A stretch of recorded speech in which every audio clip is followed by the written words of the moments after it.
på fastansatte læger her i landet handler om udbud og efterspørgsel. Er du villig til at finde midlerne til at give flere penge, så vi kan tiltrække nogle flere faste læger? Hvis det kan være med til at løse problemet, synes jeg sagtens, at vi kan forsøge på at finde nogle flere penge, men vi er jo presset på vores økonomi i disse år. Jeg hører til gengæld også repræsentanten for lægerne fortælle, at der er mange andre forhold, som vi også kan sætte ind på, for at sikre, at vi ikke har lige så store rekrutteringsvanskeligheder i forhold til læger, som vi har nu. Annette Kielsen fra Siumut. Hvad er jeres bud på løsningen på det her problem? Først og fremmest vil jeg sige, at vi skal ikke sætte spil på patientsikkerheden her i Grønland. Men det vilkår, som lægene har nu til dags, så vi skal blive bedre til at sætte bedre tilbud til dem. Men som Chile siger, vi er presset på økonomien. Men der er også pres på efterspørgsel fra Norden af. Der bliver større og større efterspørgsel fra Norden for lægerne. Vi har brug for generalister, især hjemme her i Grønland, som kan varetage patienter. Det er jo langt flere siden årtierne før, at man specialiserede sig til noget.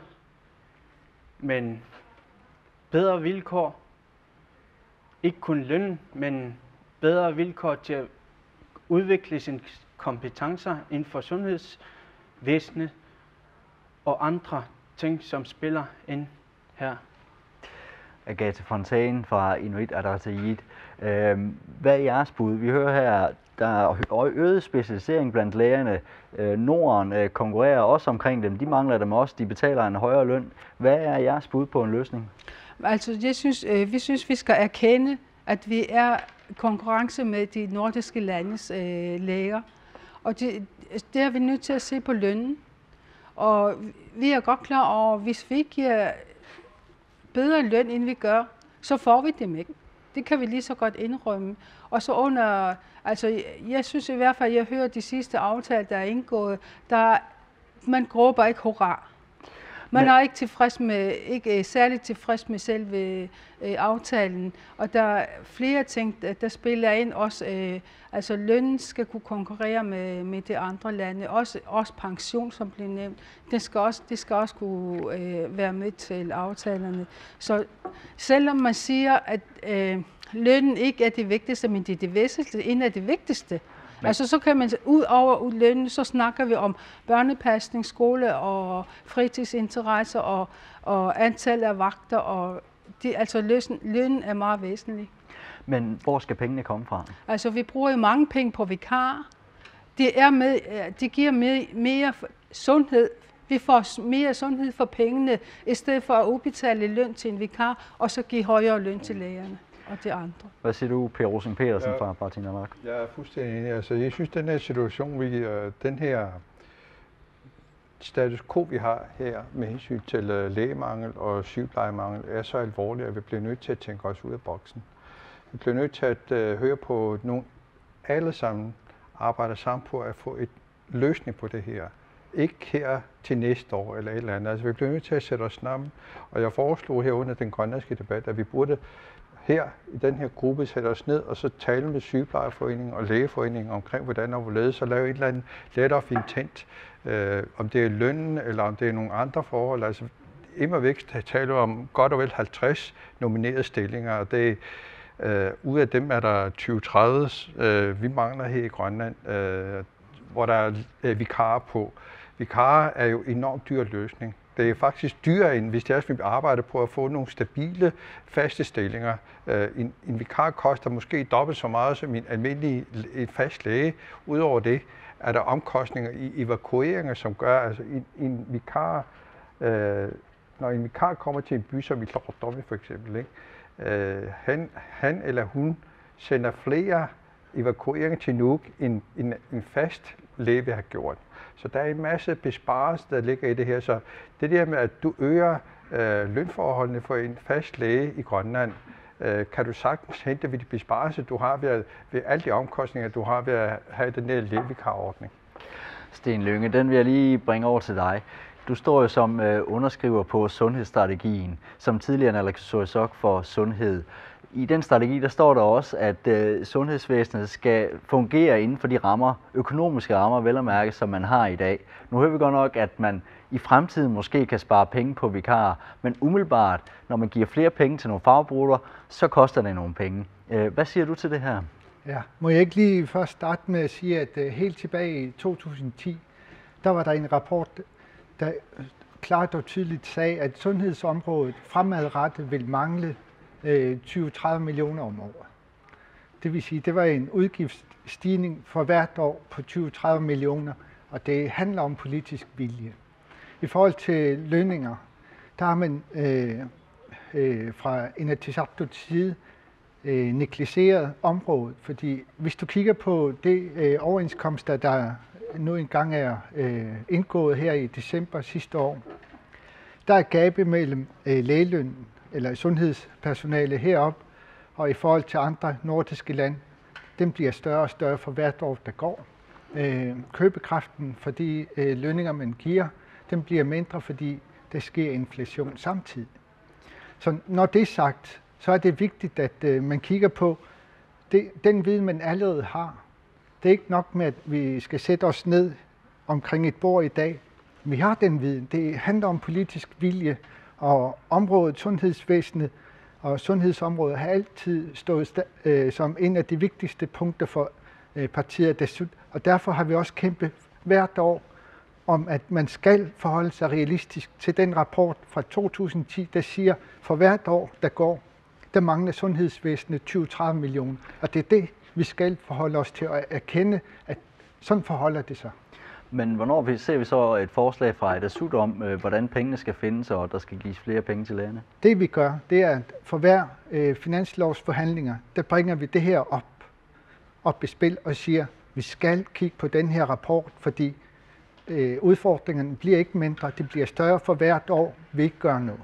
Men samtidig så skal det også siges, at mens vi havde regeringsmagten, der indgik vi samarbejdsaftaler med vestnordiske lande omkring ressourcer, bedre anvendelse af ressourcer personalmæssigt, sådan så at der kan ske rotationsordninger, samtidig med at der blev indgået en aftale med Island omkring behandling af grønlandske patienter, som ikke nødvendigvis skal til Danmark for at blive behandlet. Det er sådan nogle ting, vi bliver nødt til at have nogle løsninger, der er mere komplekse end lige netop løn, men den spiller en væsentlig rolle i den her. Men Enike Kielsen fra Siumut, Atassut er jo tydeligvis ikke kommet igennem med de her ting. Er det Siumut, som blokerer for, at de her forslag, som Sten Lynge han lægger frem her, at det kommer på bordet? Jeg vil ikke se, at vi har blokeret nogen form for forslag for andre partier. Vi er et demokratisk land, og som Siumut også har værdier på, vi vil ikke blokere nogen form for sådan nogle. Men jeg vil gerne tyde på, at fra Siumuts side har vi sat til det længere sigt, at vi gerne vil opnå nogle lærere, som taler engelsk, som også kan arbejde her hjemme i Grønland. De synes, det er en relevant emne at stille op i. Det er jo ikke lige til overmorgen, men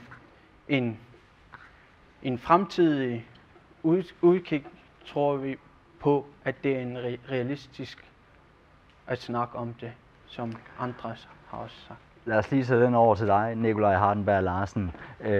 Du har arbejdet i sundhedsvæsenet i nogle år efterhånden. Kan du sige noget om erfaringerne? Kan man gøre sådan, at omstille sundhedsvæsenet, så det bedre fungerer på engelsk, og hvad er jeres erfaringer inden for området? Det vil være en meget lang udsigt i Lægeforeningens øjne, som vil kræve et generelt uddannelsesniveau i hele befolkningen, som løftes. Vores allervigtigste redskab i vores lægegerning, det er vores kommunikation. Og som det er nu allerede med dansk og grønlandsk, og skulle jonglere mellem de, både sprogligt og kulturelt, jamen det giver nogle udfordringer. Og hvis du skal have flere led ind i det, om det skal være nogen, der er engelsktalende eller spansktalende, og skal komme ind og fungere her, det vil give så store udfordringer, så det er ikke noget, man ser som nogen nem løsning, eller nogen umiddelbar løsning.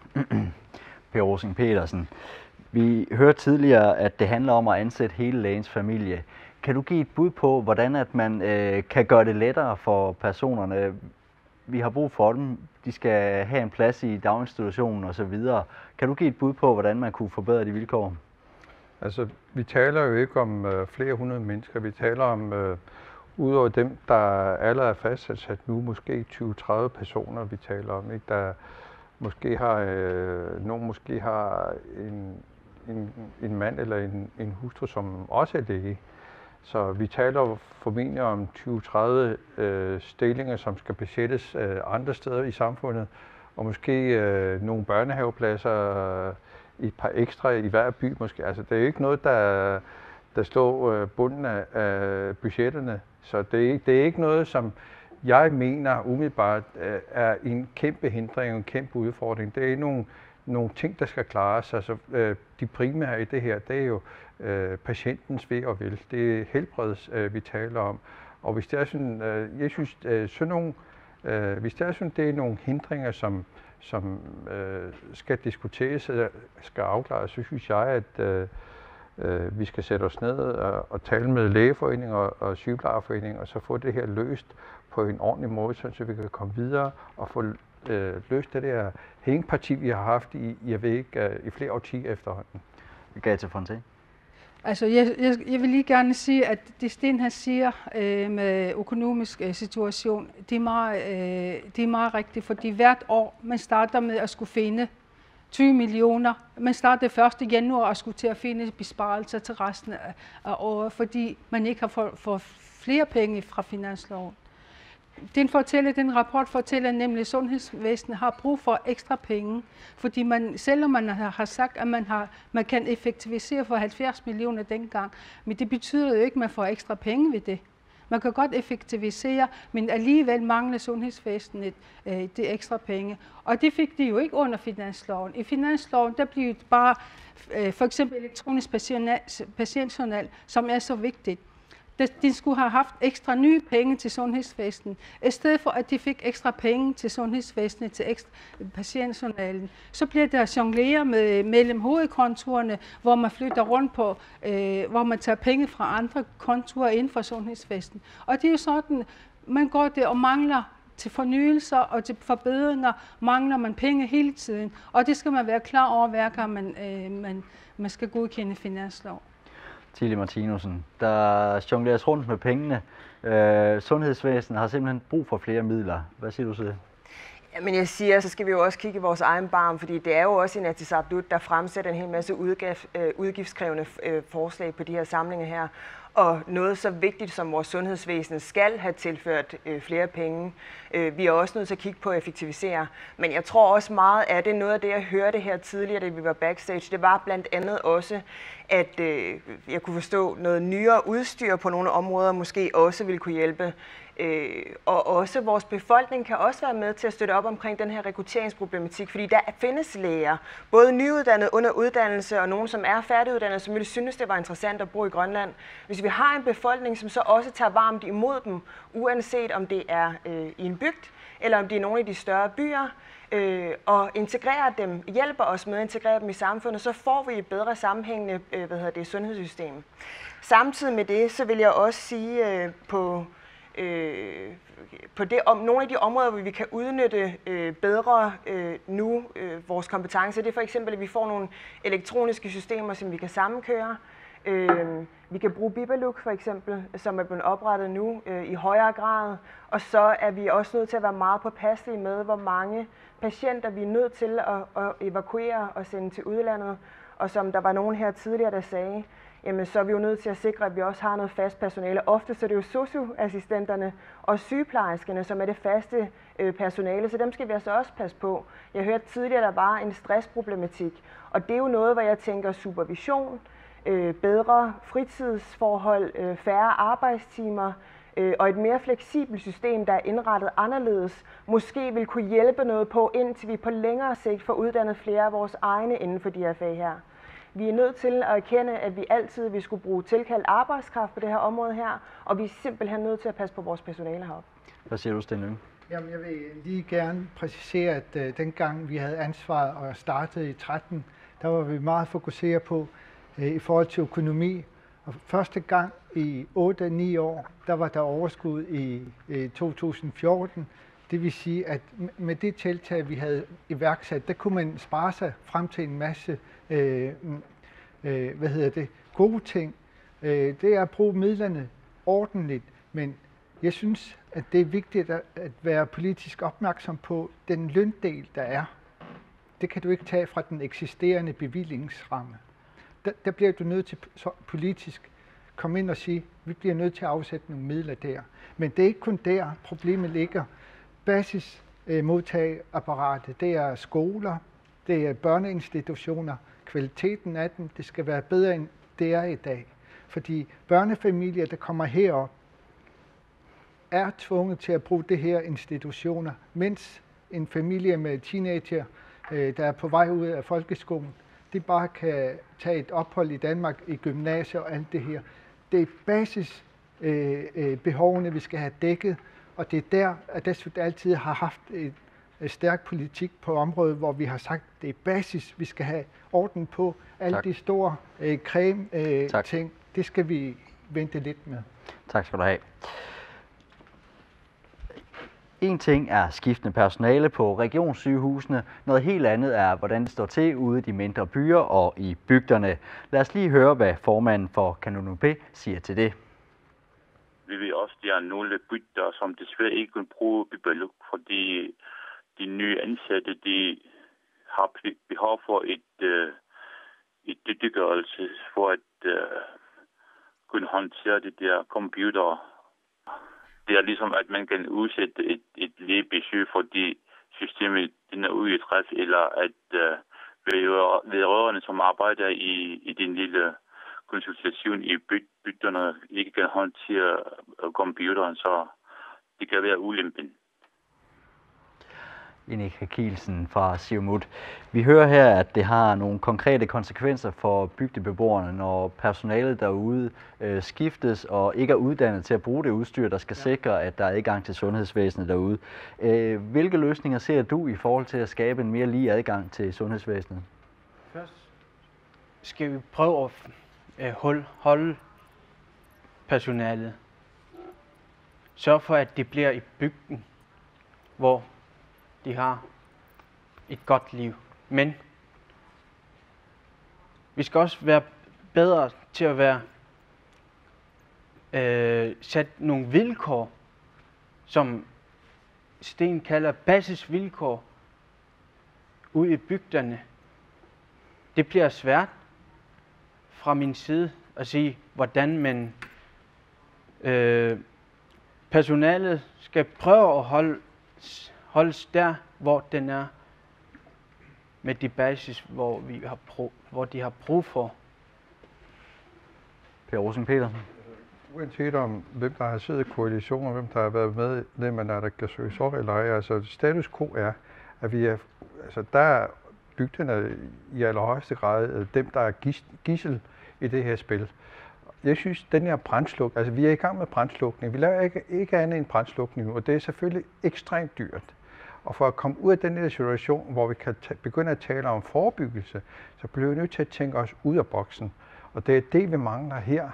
Vi bliver nødt til at gøre noget. Altså det der vikarordninger, vi har, er ekstremt dyrt. Det er ikke kun økonomi, vi taler om. Det er vidensakkumulering og erfaringsakkumulering. Det forsvinder hver eneste gang. Hver tredje uge, når der kommer en ny vikar, så så er det helt væk. Så skal vi starte fra scratch igen. Og det er uholdbart. Og udover, altså det koster virkelig mange penge. Jeg tror, at omkostningerne er ekstremt høje, dobbelt så høje, måske 2,5 gange højere, end hvad en fastlæge koster.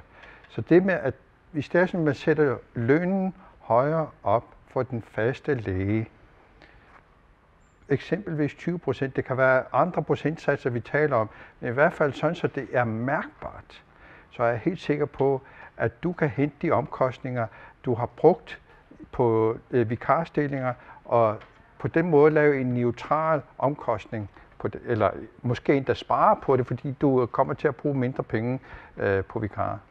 Her skal vi lige have Nikolaj Hardenberg Larsen på banen. Vi hørte tidligere, at det handler også om skolerne, det handler om fritidsmulighederne, det handler om den hele familie.